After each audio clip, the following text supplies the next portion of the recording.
जो जो आमच्या लेकीबाळीवर अन्याय करेल त्याचे हातपाय तोडले, याला 400 वर्ष झाले. मात्र छत्रपती शिवाजी महाराजांचं नुसतं नाव घेऊन आम्ही सत्ता स्थापन केल्या, आम्ही सत्तेवर बसलो, आम्ही मुख्यमंत्री झालो, पण आमच्या लेकीबाळींना अजून आम्हाला सांभाळता येत नाहीये. 400 वर्षापूर्वी छत्रपती शिवाजी महाराजांनी असंख्य मावळ्यांचं रक्त सांडून इथल्या माई बहिणींची अब्रू वाचवली. मात्र आज 400 वर्षानंतर इथले जय सरकार, इथले जाती जातीमध्ये धर्माधर्मामध्ये भांडणं लावणारे गिधड आज आमच्या लेकीबाळींना वाचवू शकत नाहीये. त्याचं कारण तुम्ही आम्ही आहोत. हा समाज आहे, आपण विकल्या गेलोय. आज आपल्या आई बहिणी उघड्यावर आहे आणि त्यांना असे हे नराधाम तुडवतायत.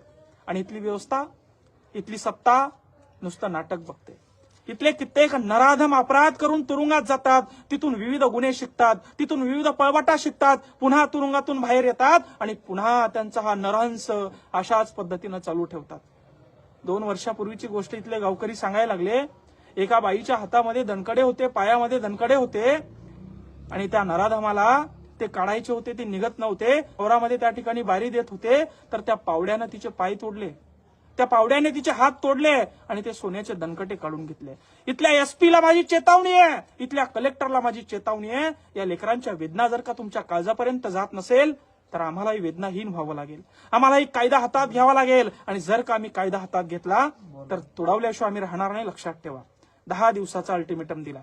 10 दिवसामध्ये या नराधमाला फाशी झाली नाही, 10 दिवसामध्ये नंदुरबारच्या धर्तीवर या नराधमाला जर का फाशी झाली नाही तर इथलं वातावरण दूषित झाल्याशिवाय राहणार नाही. तर दूषित ऑलरेडी झालेलं आहे.